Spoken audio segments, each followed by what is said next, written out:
back, everyone. I hope you're doing well. Today we have Epic History's Rise of China. Before we jump into it, I want to thank Kellen for being the first member to the channel. Now, if you want to join the member, you do not have to at all. You'll basically see videos before others, and you'll have video recommendations prioritized, amongst other things as we grow together. I appreciate you, Kellen Ved. I appreciate you, and we shall jump into it right away.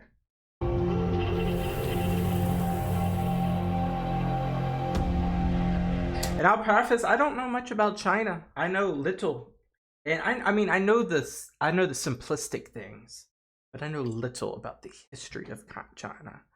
Now, the Qing China, Qing is how you pronounce this. I hope I'm right. Qing. All of creation will celebrate. All of mankind will be filled with happiness as long as the Qing rules. The national anthem of Qing China, 1910. Oh, so we're going to start. Oh, when we talk about rise, this is like 20th century rise. Gotcha.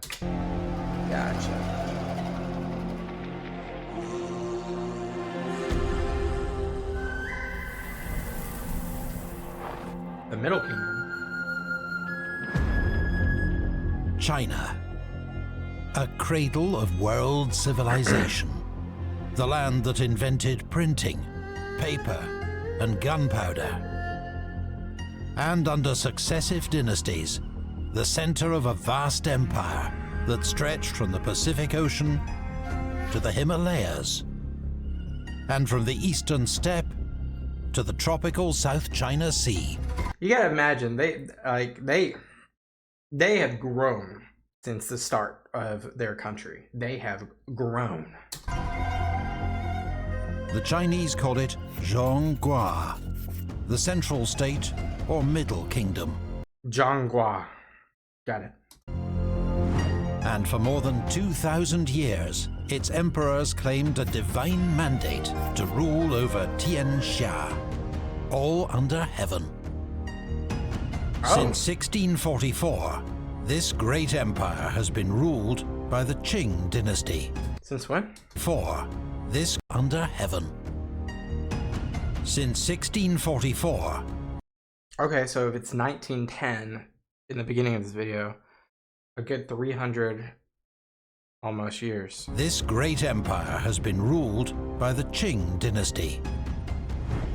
They are ethnic Manchu from the north, though most of their subjects are Han Chinese. By the 19th century, the empire spans 14.5 million square kilometers. Wow. And receives tribute from many smaller neighbors. Around 450 million people live within these borders, 1/3 of the world's population.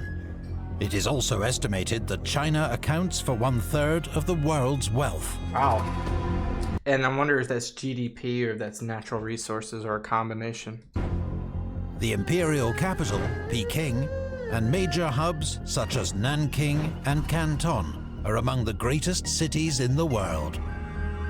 It is a multi-ethnic empire whose self-proclaimed aim is not economic or political expansion, but the maintenance of harmony.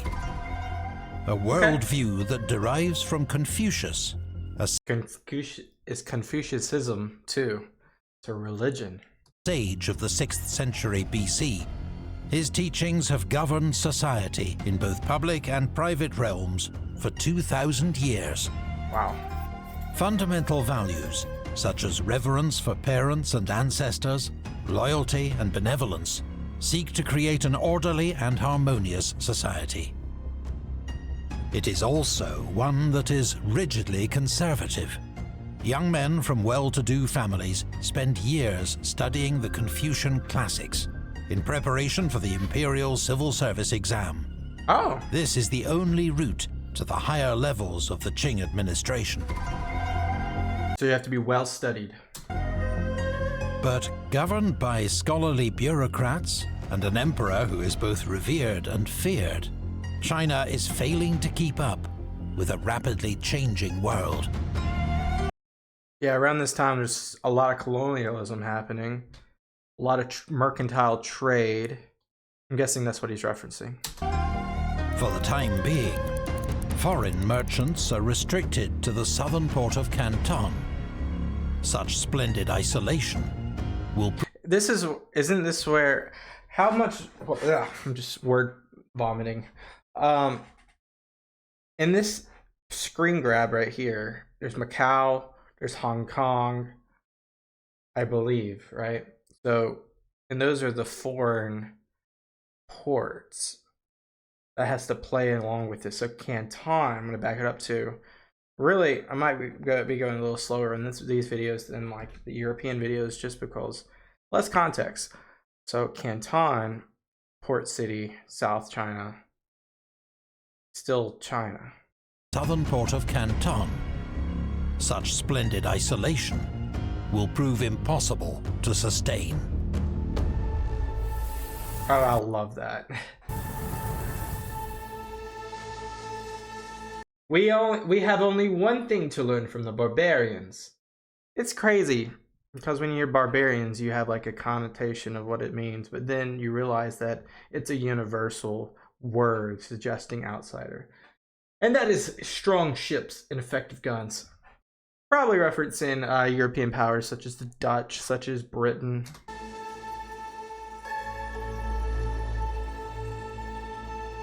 Especially Britain.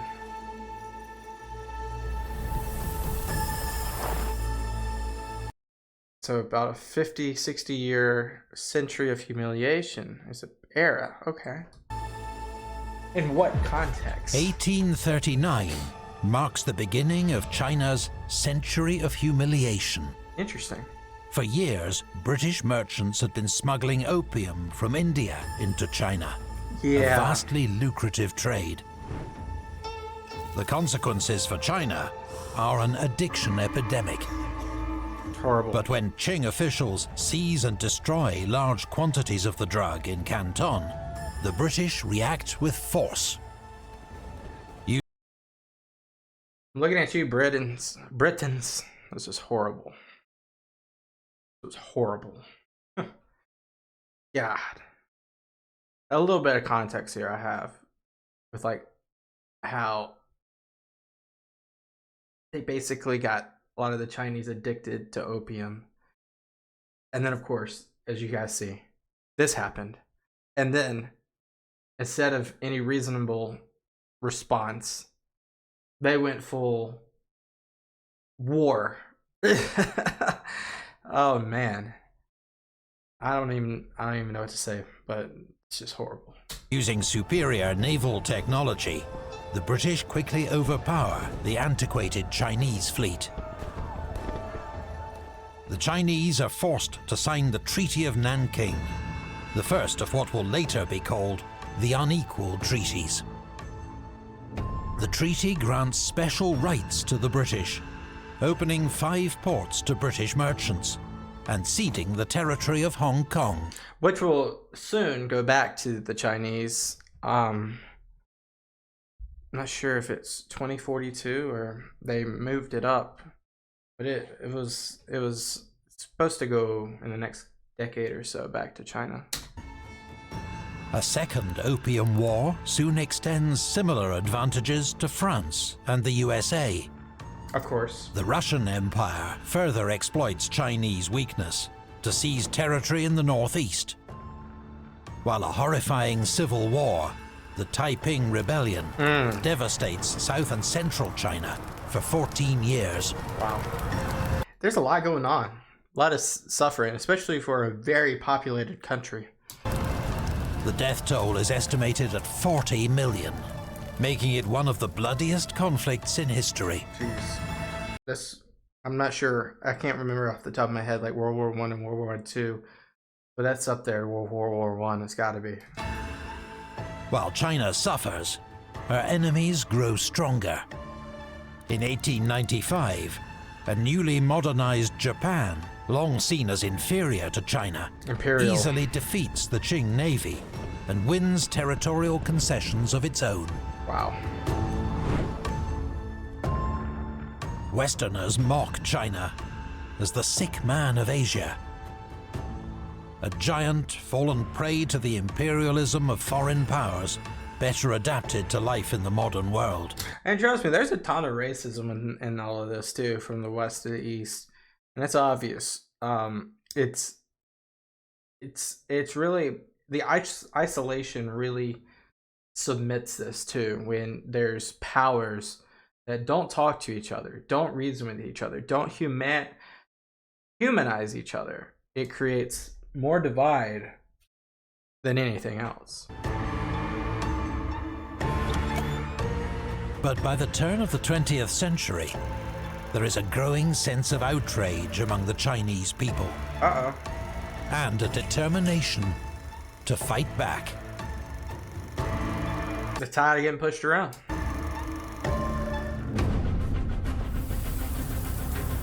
Reform and be strengthened.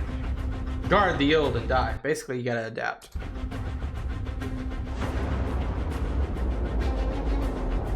What we got? Last of the Qing. So we're gonna have an ousting. Possibly? In 1899, a movement emerges in northern China, calling itself the Society of Righteous and Harmonious Fists. That's got to be a translation, but that is definitely a mouthful. Its members become better known as the Boxers. Boxer Rebellion. They are outraged by the weakness of the Qing Dynasty, the spread of Christianity, and China's repeated humiliations. Their goal? To expel all foreigners from China and end the shameful concessions made to them. The Boxers begin by attacking Western-funded railways, Christian missionaries, and Chinese converts. In June 1900, thousands of Boxers enter Peking and lay siege to the area in the city where foreigners live. Wow. They adopt the slogan, "Uphold the Qing, destroy foreigners." Uphold the Qing. So they want to uphold the Qing Dynasty. Okay. For the ruling Empress Dowager Cixi, the Boxers are a problem, but also an opportunity. Cixi decides to throw the weight of the Qing state behind the Boxers and declares war on the foreign powers. Well. Now what? It is a terrible miscalculation. Yeah, are you guys militarily capable at this point? I know, like, internal fights are one thing, but when you talk about a world stage, you're inferior to Japan, you're inferior to Russia, you're inferior to Britain, you're inferior to the United States, you're inferior to France. It's a difficult roll of the dice there. In response, a 20,000-strong Allied expeditionary force, combining troops from 8 different nations, descends on Peking. Oh no. Amidst numerous atrocities, the Boxers are crushed, and the city is looted by the Allied armies. The Qing court is forced to sign the Boxer Protocol. Another humiliating treaty that you guys were trying to avoid. Under its terms, China must pay crippling indemnities over 4 decades, almost twice the government's annual revenue. Wow. This is China's greatest humiliation yet. Darn. Under huge pressure to modernize the state, Cixi and the Qing court finally undertake sweeping reforms. The archaic civil service exam is abolished, to be replaced by modern schools with a Western curriculum. Oh. The first steps are taken to create a constitution, which will impose limits on the power of the emperor. The military is reorganized along Western lines, with improved officer training, equipment, and weaponry. Its most powerful contingent is the Beiyang Army, based in northern China, under General Yuan Shikai. But many believe the Qing reforms do not go far enough, and that only wholesale revolution can save China. One such would-be revolutionary, Sun Yat-sen. from a humble Cantonese family, Sun was educated outside China, in Hawaii.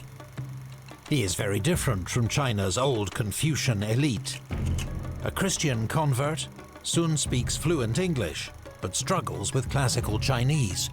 Wow. Following his involvement in several failed uprisings against the Qing, he lives in exile in Europe.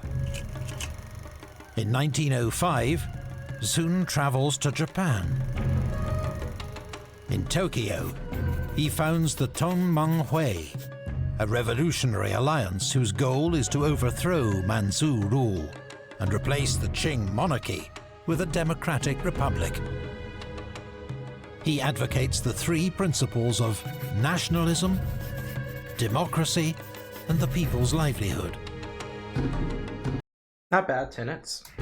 To his supporters, Sun Yat-sen represents hope in a new future. And that future seems to be drawing closer.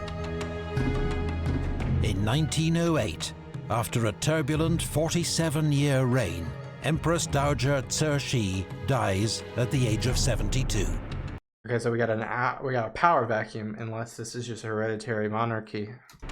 The imperial throne of China falls to a 2-year-old infant, Pu Yi. I hope somebody else is taking the... At a time of crisis and mounting opposition, the Qing Dynasty has never been weaker. Never. It will be my object to my 400 million countrymen and to endeavor to make the blessings of the Republic a reality. It'd been funny if he put like the 2-year-old right there. I was like, yeah, this is what the 2-year-old had to say after knowing this. Nevertheless, Sun Yat-sen, 1912. 4 years later. 1911 revolution. Okay. Just gonna pause here. Are these borders of these provinces or states, depending on? It looks sort of the same. I know it's very different than it is today. Yeah, these are 1911 borders. I know that. The 9th of October, 1911. Hankou, Hubei Province. Okay. Members of a secret revolutionary society with links to the Tongmanghui are making bombs when there's an explosion.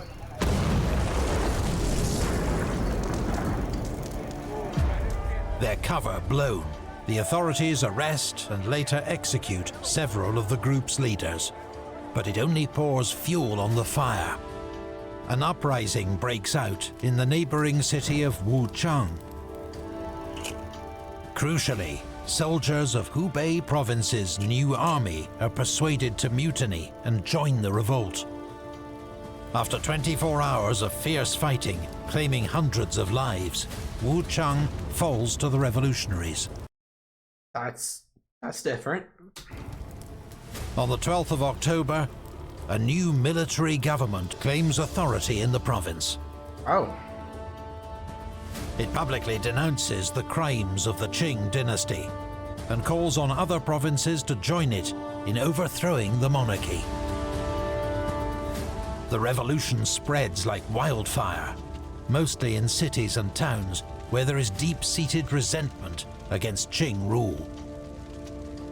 More conservative on the rural areas. It's typical, as you see that pretty much any time there's a revolution. In 6 weeks, 16 of China's 26 provinces have seceded.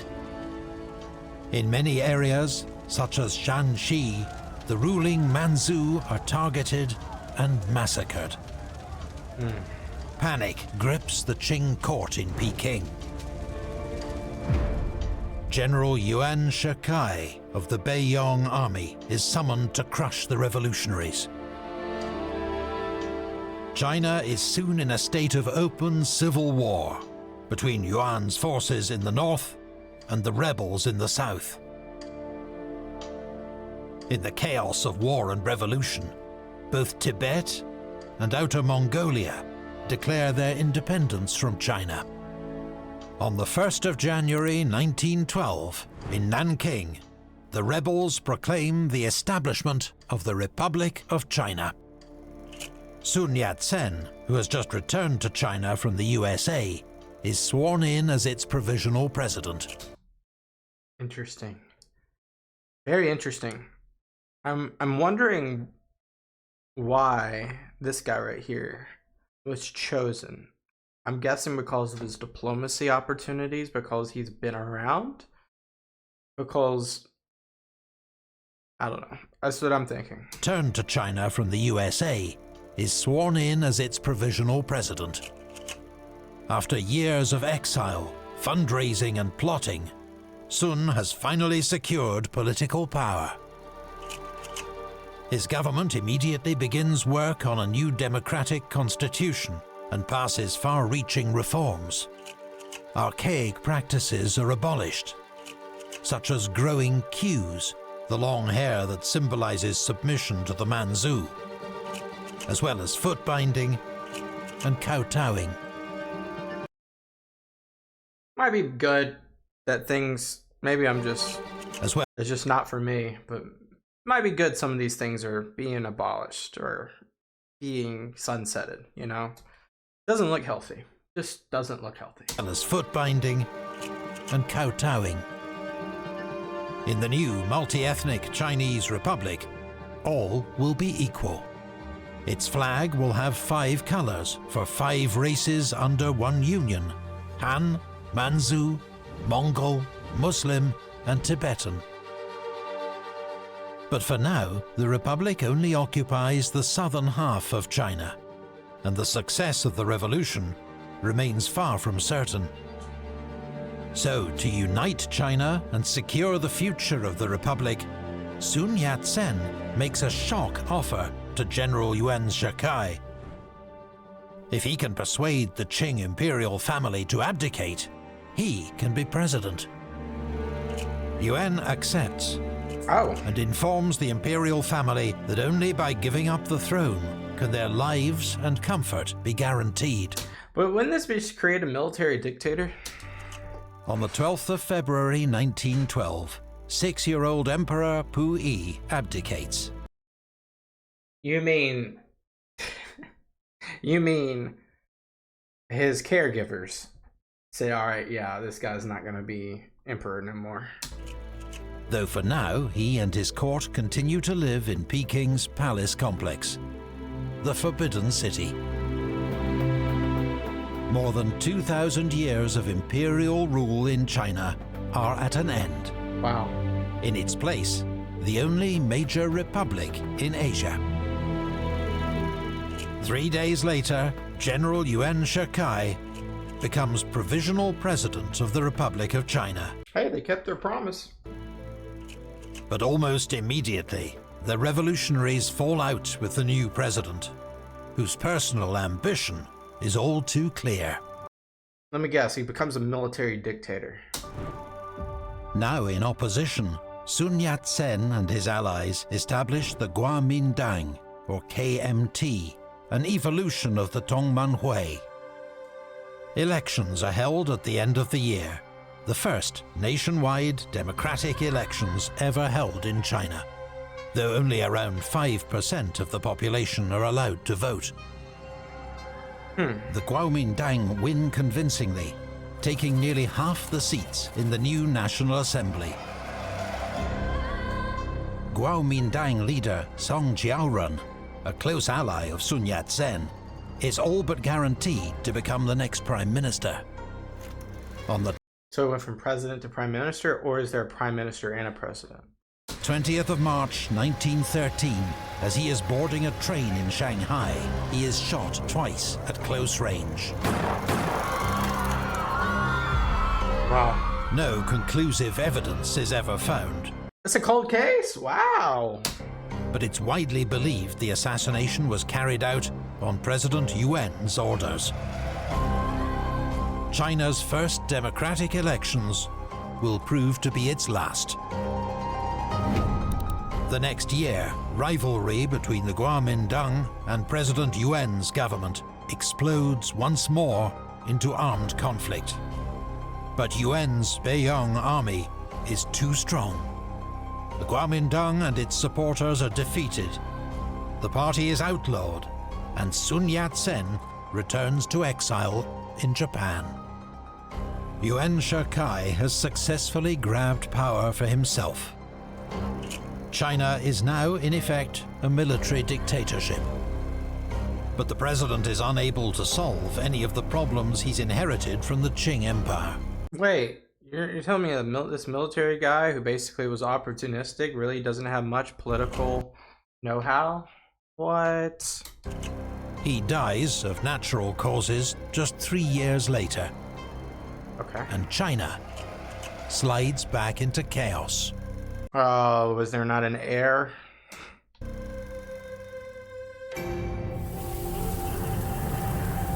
I very much look forward to the destruction of the old universe, because from its demise will come a new one. What is this, Thanos? And will it not be better than the old? Mao Zedong. Oh, doesn't it sound like Thanos though? Now, Mao Zedong is a Chinese student, and he's going to basically start socialist China now. Don't take that Thanos too literally.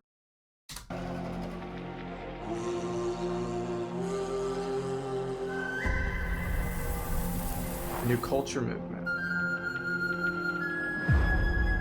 The 1911 revolution failed to establish a stable republic in China, but it does open the way for an avalanche of radical new ideas.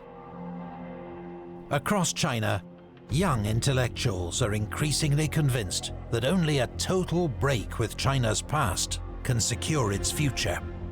I mean, we saw the same stuff happen almost 100 years ago in Europe across young people.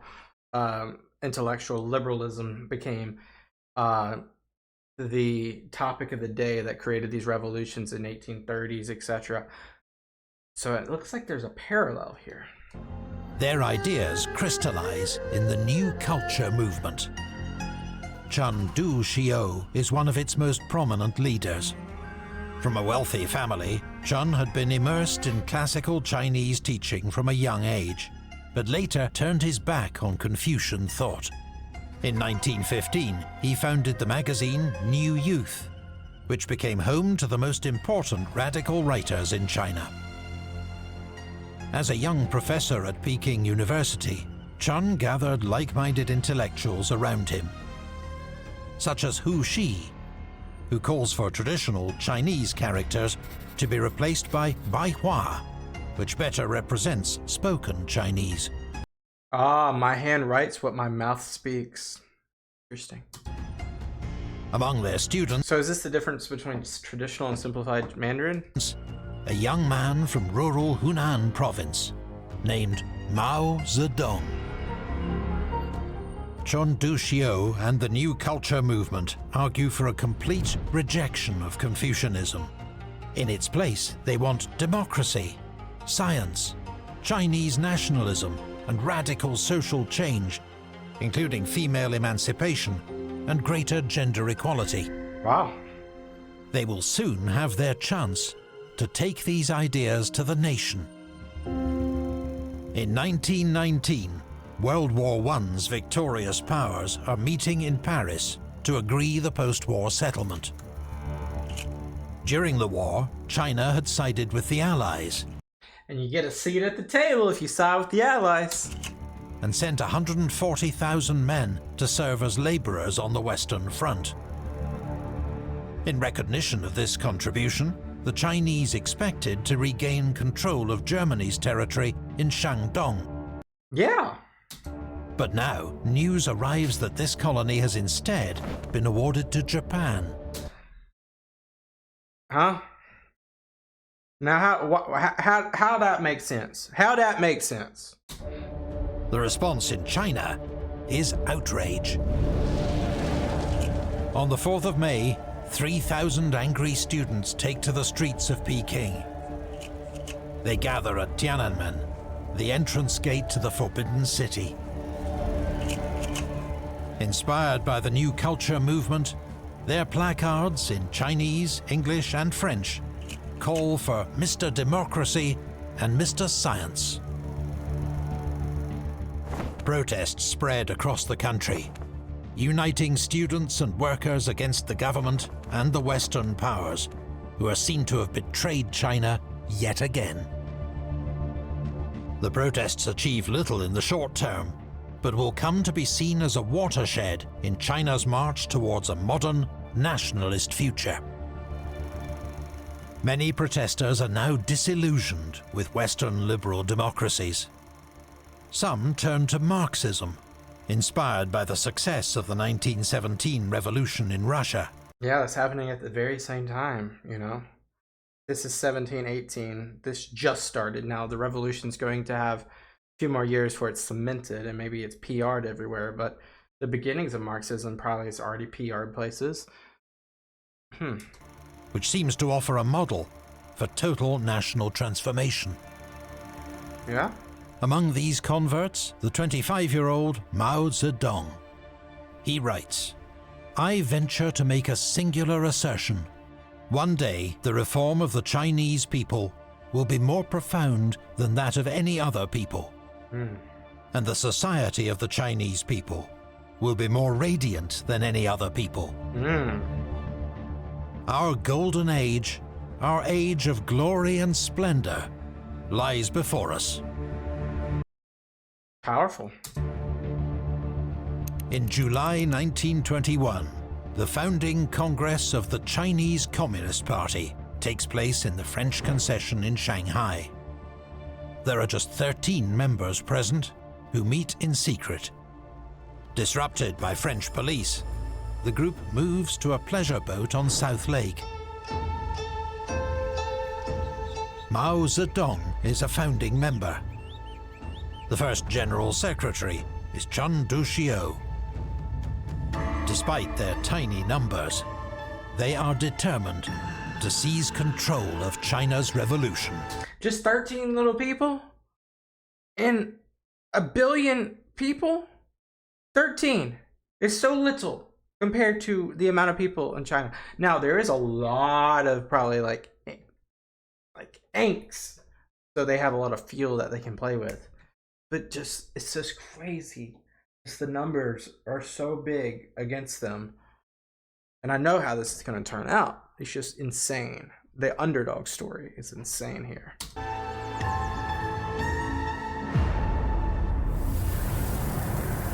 Progress of our revolution should be divided into stages. The first stage is a period of destruction, during which military rule is installed. Sun Yat-sen. The warlord era. Okay. Following the death of the dictator Yuan Shikai, China had slid back into civil war. Generals compete to control the government in Peking, while the country is torn apart by rival warlords with their own private armies. Some are little more than organized criminals in uniform.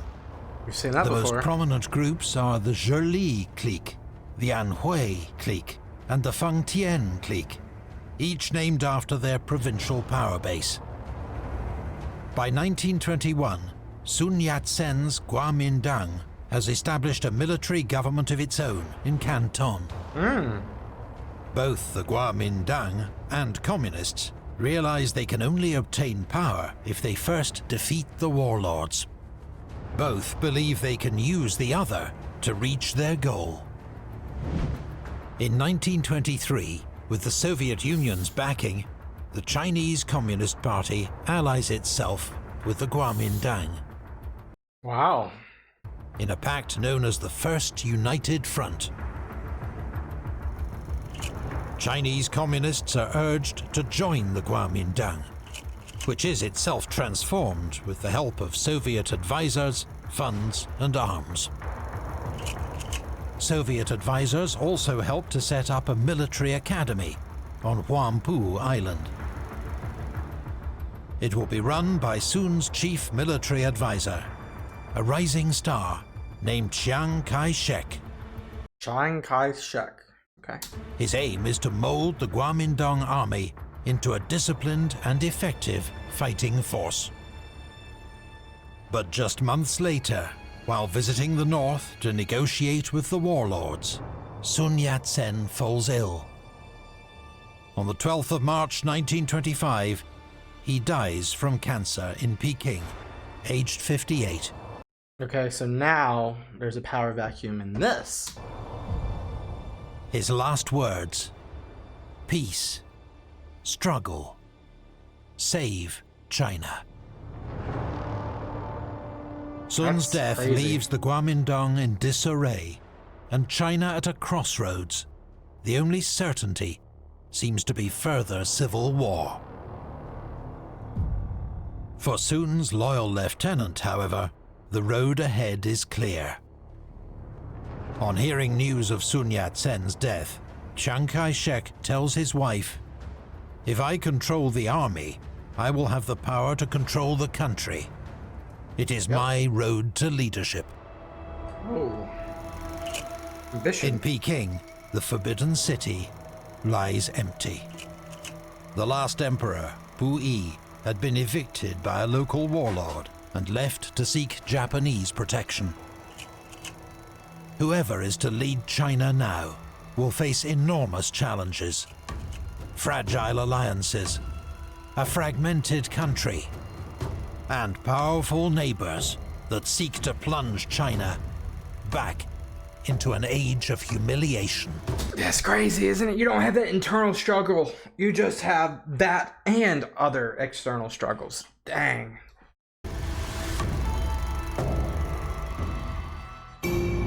Can't wait for the next episode. Ah, what a good outro. Let's get to a good frame. That's a good frame, the Forbidden City. Well, I think I've learned a lot already of China just from this video alone in terms of the 20th century and where they came from, where they're going. It seems like conservatism and just old practices was just like laying the groundwork for traditionalism throughout like the last 2,000 years prior to 1911. And then, you know, after the treaties that were just, you know, fueling the fire of this horrendous regime when it comes to like results and prosperity, you then get these uprisings and the Boxer Rebellion, and you get these warlords, and you get these. That was such a horrible thing to give that guy the presidency just for allowing, like, that was maybe not the presidency. Maybe you should have offered something a little bit less than that, because that just turned things a little bit worse than they were. Now you're getting into that socialism spark where you're going to get communist uprising in the country that's fueled through socialist practices, and that's going to fuel the CCP, which is going to take a little bit of time to build. You got a 25-year-old Mao Zedong who, you know, is fresh of ideas, and now he has this clique of people that have similar thought processes, and they're aligning themselves with really strong individuals. And then I forget this last individual's name, young man's name, but the guy who really just said after Sun Yat-sen died, hey, if I control the army, I control the country. And that's kind of what Yuan had, you know, when he was promised the presidency. You know, if you control the military, you control the country. Technically, you become a military dictator. But at the same time, you could possibly use that as a stepping stone for politics. I know there's another video too, and we can't wait to watch it. I'll see you there. Until next time, hit that like button. Peace out. Bye-bye.